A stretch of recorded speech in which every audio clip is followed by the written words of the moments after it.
All right, so for our presentation, we have how to build and lead a resilient team, a workshop for college coaches. So just to introduce the presenters, I can start. So I'm Derek Waleffe. I'm in the Athletic Leadership Certificate program here at Clemson. And I'm also a member of the Clemson men's soccer team. I'm Sierra. This is my first year in the Athletic Leadership Master's program, and I'm the graduate assistant coach for the women's rowing team here at Clemson. I'm Joe Hyatt. I'm on the Clemson softball team, and I'm pursuing a master's in the athletic leadership program. I'm Duncan Hundley. I'm a first year graduate assistant strength coach for the football team here at Clemson. And my name is Danielle Rauch. I am a first year graduate assistant for Clemson women's basketball, and this is also my first year in the athletic leadership program.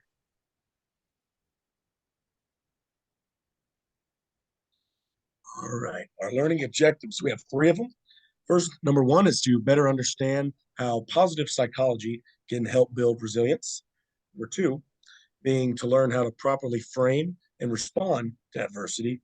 And number 3 being to learn how to cultivate resilience in players. Yeah, so today we're talking about how to build and lead a resilient team. So the first thing to talk about and really define is what is resilience. So there's a whole field of resilience theory that does a lot of work on this, but a very useful definition is just resilience can be thought of as the ability to adapt and respond appropriately to chronic or acute stress, adversity, or change. And the 2 key parts of that definition are adversity and change, really. So sort of the stressor, and then respond. So just to quickly go into a little bit of research on how people respond to resilience, there's sort of a couple of models that I wanted to mention.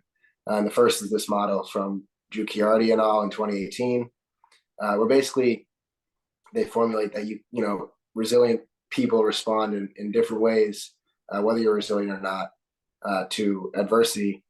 And that's sort of what we're going to be talking about today. So I thought it was important. So you can either, you can kind of think of a bad response or a good response. So a good response is something like a resistance trajectory. So after an adverse event, a team or an individual will very quickly recover. And in terms of performance, will basically be right at baseline performance, like before the adverse event, immediately after it happens. So you recover quite quickly.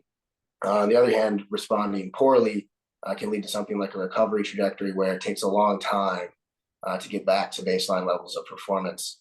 So that's sort of what we're thinking about today. How can we create teams that follow something like a resistance trajectory, or in another light, referencing some research from Ledesma in 2014, thriving. So how can we create teams that thrive with response to adversity? And so the idea of that is getting even better after an adverse event. So that's a little bit on resilience. Yeah, but in building resilient teams, right, it's about more than just resilience. So here we're really talking about in this presentation, we're talking about resilient leadership. So how can we cultivate resilience, not just in individuals, but within a group? So how can we be not just resilient people ourselves as leaders, but how can we create teams that are resilient? How can we cultivate resilience in followers? And so that leads us into a little bit of the model that we'll talk about today. You can go to the next slide. Yeah, and so this model revolves around a positive psychology approach to responding to adversity, to creating resilience. So a little bit on positive psychology, and Sierra will go into the model more, but just to introduce what positive psychology is, it's really a new field of psychology, which focuses instead of on the traditional view of looking at pathology when thinking about the brain, and more looking at positive development. So how can we develop positive traits and create resistance to pathology, but also just focus on sort of the strength and virtue of the human mind. And so one can imagine that's a great way to build resilience by developing positive traits. And so Sierra will go into model on how we can use that to build resilience in followers as well as ourselves. So this model is Seligman's model, which is called the 3Ps model, which stand for personalization, pervasiveness, and permanence. And as you can see in the image right here, there's a few different ways the athlete can speak to themselves, such as like making it really personal, like I'm an idiot, or making it permanent, like I will never understand COBOL. Make it very pervasive. So say like they just think of a negative situation, like everyone's going to fail. So everything I code fails. And then the bottom would be ways that they could change that mindset and change that self-talk.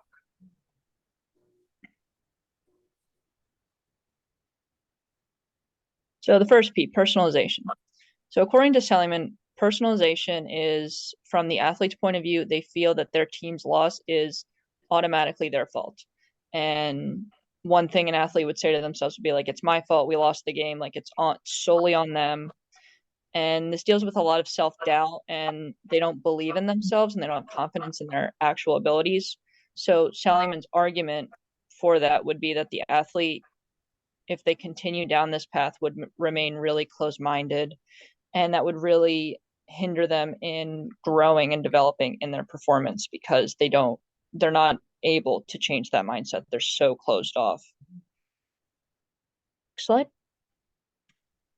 So the second P is pervasiveness. So this deals with the individual always thinks that there's a negative aspect when the environment is changed. And that always happens first before any situation comes about. And this particularly comes from like a past loss or something that's unfavorable in the event that happened to them in the past. So the athlete would say, there's no point in trying because I know I'm going to fail. So that something that happened to them previous, now they just think it's going to be the same outcome. So there's a lot of self-doubt and a lot of lack of drive in themselves. So Seligman's argument would be that the athlete really needs to change their mindset and focus on like those small victories in order to regain their confidence. So they didn't win, but what's one thing they did well in their performance would be an example. Next slide, please. So the last P is permanence. And this is the notion that failures and negative events will always happen in a situation. So in any way, shape, or form, there's always disbelief in their abilities. That's lack of confidence. So the athlete might say, we're going to lose, I just know it. So it's not really on them. Like in the first two Ps, they don't think it's their fault, but they just know that as a whole, they're going to lose. They just always have that negative, bad feeling. And that usually comes from a low self-esteem. And as that progresses, they just go through the motions and they don't even want to improve at all or grow and develop. So Seligman would argue that this is a very, very dangerous mindset for the athlete to be in terms of their performance, as well as their cognition. And leaving them in this state, they would be completely closed off. They don't even reach out to any resources at all, and they're completely closed off to the sport. And as I said, they just go through all those motions, just like it's nothing, and they don't even want to challenge themselves at all. And as you can see at the bottom in this image, there's the negative events that happen in permanence, and there's both permanent ones and temporary ones. So with temporary, how they could change that, they'll be like, okay, it's just one test, not that like I know it's my fault I didn't do anything, I didn't do something, but they said, all right, it's one test, I'll do better the next time. It's just like changing that mindset. And with like positive events, for a temporary solution, they would be like, okay, I just got lucky. Like they don't give themselves the recognition that they need. And something more permanent is that, well, we worked really, really hard. So it should be a win in everyone's eyes.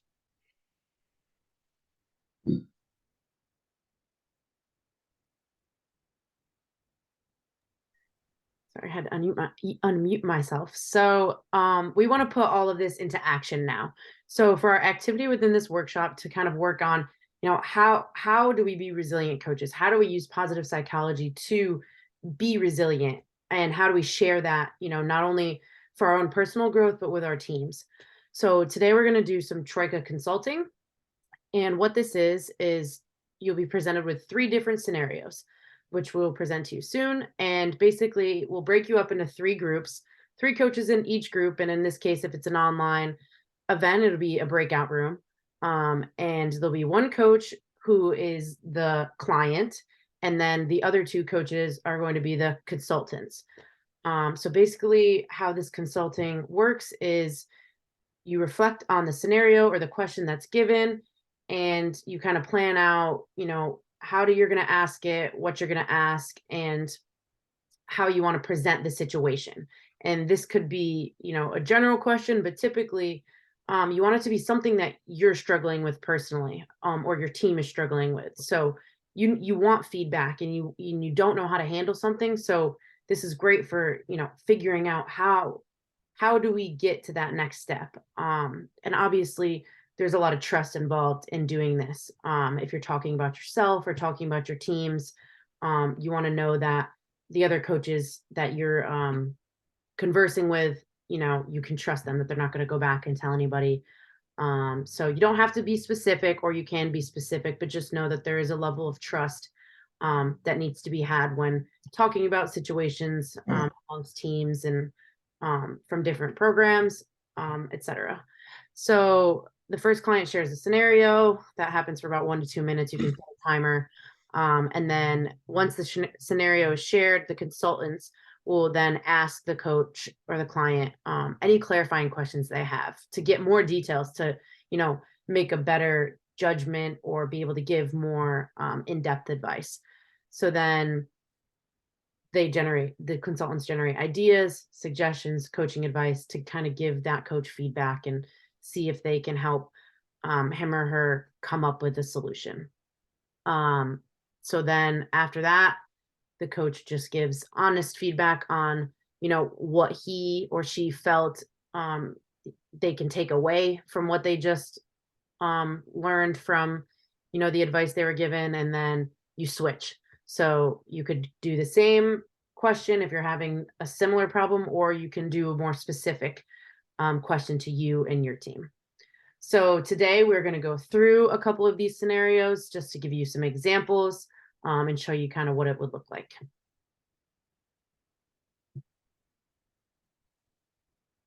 All right. Hey, y'all. I'm a coach here, and a strength coach here at Clemson, and I was having a problem with one of my athletes. He's a freshman this year. When he comes into the weight room, tell him to work out, he brings it. He does everything right. But as far as like being here early, doing the extra things, what our cultures build around is he's not really bought into that yet. He kind of still, he's his own guy, right? He's a great athlete, came in as this big 5-star recruit. He just hasn't bought into like who we are as a team, right? We do everything together. Yeah, we choose the extra stuff. We're here early. We're not running our own path. And I'm me harping on him. I've noticed he's just like, it's just a coach. I'm wondering how I should go about this to where maybe I can get my guys on him, or just to get him to where he'll buy into like what we're about. Definitely. So obviously in this case, Duncan is the coach and Joe and I will be the consultants. So Joe, do you think we should, give Duncan advice about how he should go about it and handle it himself? Or do we think we should go in more of a direction of like Duncan kind of giving the reins to the other players to kind of be the ones that discipline or say something to this guy that's breaking the team policy? I think right now, as the coach, I would give it to the players. I think it should be given to the players for right now, and if it keeps being broken, then that's when you, Duncan, as the coach, should step in and give some kind of discipline for this guy. Yeah. Right. So we ultimately just think, you've done what you can. Obviously, coaches are the ones that, the players hear the most. And sometimes it doesn't always get through to them, but maybe if you give some of that responsibility to the players, to the other players and his peers and his teammates to kind of, light a fire in him a little bit and get on him, it might be received a little bit better. Mm-hmm. I would give him an accountability partner, one of the leaders, a senior, or one of your transfers that have been there like this is their second year, know the reins of the culture and the core values of the team. Make them their accountability partner, and keep them to that standard that the program has set. Awesome. Thank you. Thank you. Yeah, that really helps. Thank you. Okay, so for the next scenario, I will be the coach and Duncan and Joe will be the consultants. So one of our better players made a judgment call and we ended up losing our game last week. She's really upset. You know, I gave him a play to run at the end, but I put my trust in her that if, you know, the play wasn't developing properly, that she could go off and, you know, make a play for us. And she made that judgment and she ended up missing the shot. And unfortunately we lost the game, but she's really, really beating herself up about it. And, you know, hasn't been doing well in practice, hasn't been doing well in class. She's just really, this loss is weighing really heavily on her because she feels like it was all her fault.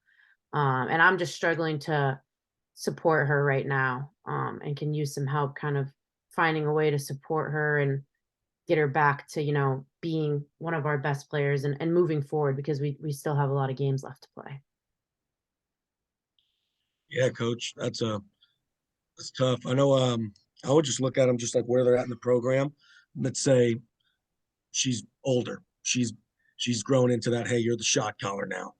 I would say, hey, look, you're still person I'm calling on, and we've got more to go. And people are looking at you right now. People are noticing what's going on, and but no matter what, you're still our person. We're still going to look for you. This doesn't make anything. I would just harp on them and just say, hey, if they don't have the self-belief, then keep giving it there for them. And you might be annoying with how you're filling it in up on them, but hey, just keep loving them. If it's a younger person, just say, hey, you know what? You had the guts to go and take that thing. And I would just say, like, hey, listen, you got a lot more time. And the fact that you're able to go, hey, I'm willing to take that shot shows that there is a heck of a lot of potential in you in the future. And just like I said, just keep harping on them with encouragement. Duncan, would you call them out, like bring them aside during practice, or pull them aside, like ask them to come to the office before or after practice or during the day, or maybe like ask them to go to coffee or something? What would you do to tell them, to support them in this situation? I'd probably say, hey, I'd probably take them one-on-one with me at first, probably just in the office. And then I'd address the team and say, listen, y'all, I'm going to address the elephant in the room and what happened. Let's say player one took that shot Friday, and you know what? They missed, but you know what? They're still our main go. They're still who we're going to call upon. And then just in that scenario saying, hey, listen, we all still trust you. And in that scenario, player, they're not going to stand up and be like, no, we don't. Oh, no, we don't. They missed. They're more than likely it's going to be yeah, you know what? Yeah. It may not say anything, but you're harping to the team and you're still reiterating saying, you know what? No, you're still ours. You know what? Stuff happens. But you had the courage and you're still ours. And I would address it, in front of the team. And then also personally, you probably can get more with them. You can sell background stories. You can just really, get one-on-one with them. Addressing the team, just saying, hey, listen, y'all, this can happen to anybody. And it happened to this person. Okay. But guess what? They're still ours and we still have faith in them. Yeah, I really like that. You gather everybody behind your core values as a team and really become that family through that adversity and tough challenges. Yeah, thank you guys. That was really helpful. I think I've taken her aside, just one-on-one, and I hadn't really thought about addressing it in front of the entire team, but I think that's a really good way to go to kind of, have more people rally behind her, and it's not just me. So she doesn't think I'm just blowing smoke. It's the team is still behind her, and she knows we have that. So I think that's definitely a good way to go. All right, for this last scenario, Joe is now the coach and Duncan and I will be the consultants. So this last week, our strength coach, we put together, the strength coach as well as us as a coaching staff have put together a gauntlet for our team.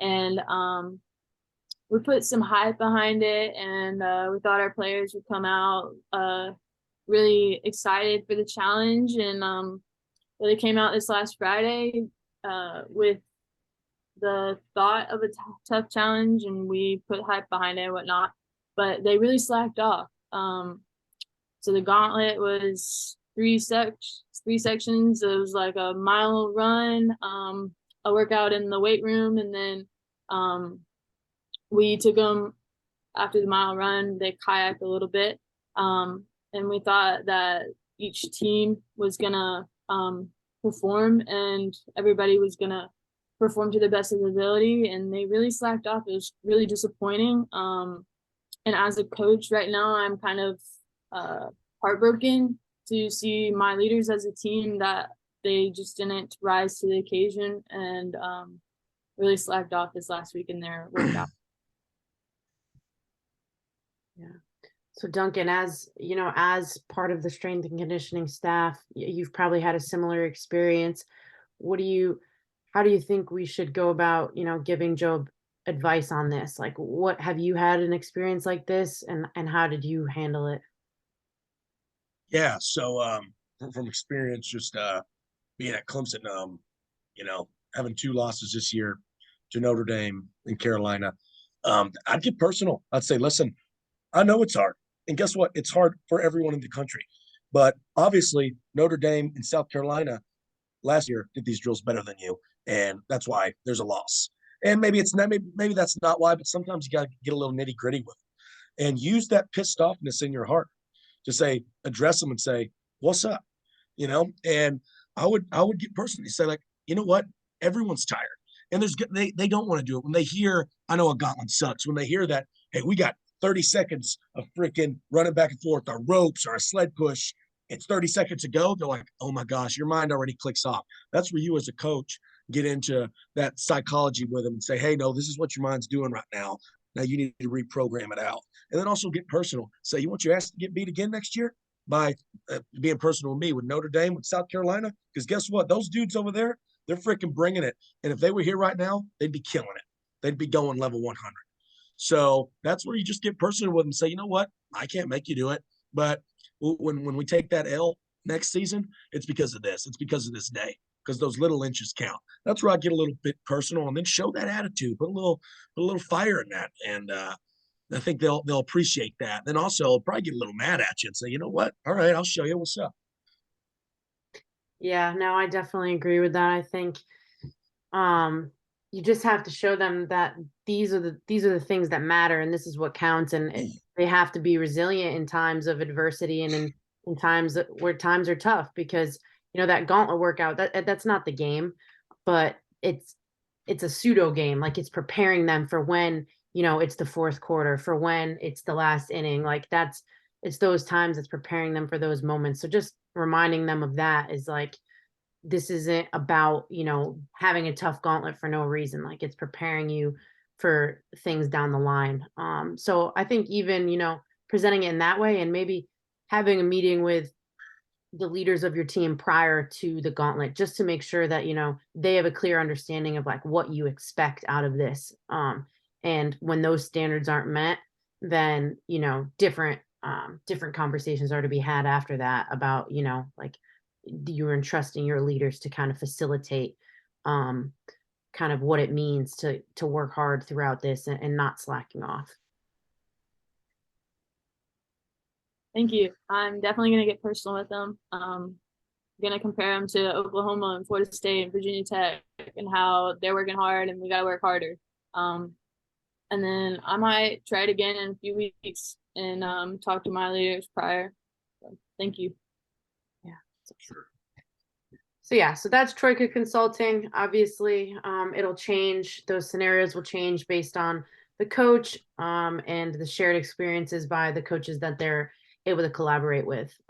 But really good way to get advice and kind of, you know, vent about your problems in a setting where there's other people that may have been through a similar experience and can give you some solid advice. So to conclude our workshop, resilient leadership requires cultivation of resilience in followers as well as individually. Seligman's 3 Ps provide a model pathway to properly frame adversity. And then the 3 Ps are personalization, pervasiveness, and permanence. A proper response to adversity can be the difference between teams following a recovery trajectory and or thriving. We hope this was a helpful workshop and that you can take, you know, the things that you've learned about resilience and how positive psychology plays a role in becoming resilient to your own practices and share that with your teams moving forward. Thank you. Thank you.